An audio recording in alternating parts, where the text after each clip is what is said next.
ఆలోచించు, మార్చుకో.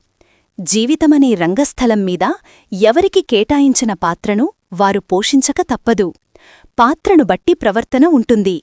కాని ఆశ్చర్యమేంటంటే ఈ ప్రపంచంలో ఏ ఇద్దరు మనుషుల ఆలోచనలు ఒకలా ఉండవు.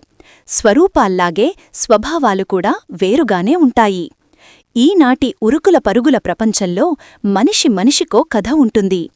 అలలు లేని సముద్రం, కష్టాలు లేని జీవితం ఎక్కడా ఉండదు.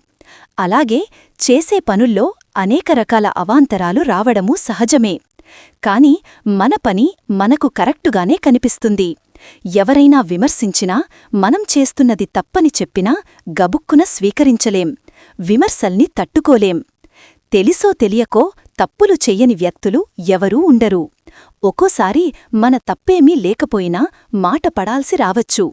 కాని మనం గుర్తుంచుకోవలసింది ఏంటంటే, ప్రశంసల్ని ఎలాగైతే మనసారా స్వీకరించి ఆస్వాదిస్తామో, విమర్శల్ని అలాగే సహృదయంతో స్వీకరించగలగాలి. స్వీయ లోపంబులెరుగుట పెద్ద విద్య అన్నారు పెద్దలు. మన తప్పులు, బలహీనతలు మనం తెలుసుకోగలగడం చాలా గొప్ప విషయం. అందుకు ఎదుటివారి అభిప్రాయాలు దోహదం చేస్తాయి. ఆత్మవిమర్శ చేసుకుని లోపాల్ని సరిదిద్దుకోవడానికి అవకాశం లభిస్తుంది. ఇష్టంగానో కష్టంగానో మనని మనం మెరుగుపరుచుకోవడానికి మార్గమేర్పడుతుంది. అన్నింటినీ చూసే కన్ను తనను తాను చూసుకోలేదు.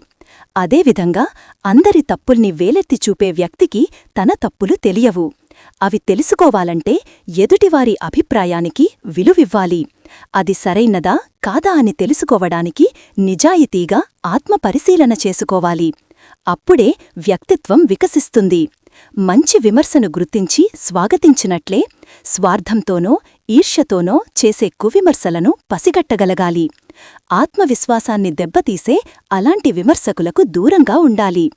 సాధారణంగా మనిషి నైజం ఎలా ఉంటుందంటే, ఎదుటివారిని విమర్శించటానికి ఎంతో ఉత్సాహం చూపుతాడు. కాని అదే తనదాకా వస్తే ఆవేశానికి లోనవుతాడు. అయితే విమర్శించేవాళ్లైనా, విమర్శను స్వీకరించేవాళ్లైనా గుర్తుంచుకోవలసిన విషయం ఒకటుంది. విమర్శ మెదడు మీద పనిచెయ్యాలి, హృదయం మీద కాదు.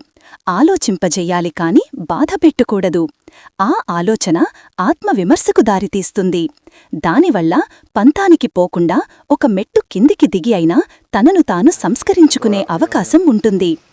పుట్టుకతోనే ఎవరూ మహానుభావులు కారు.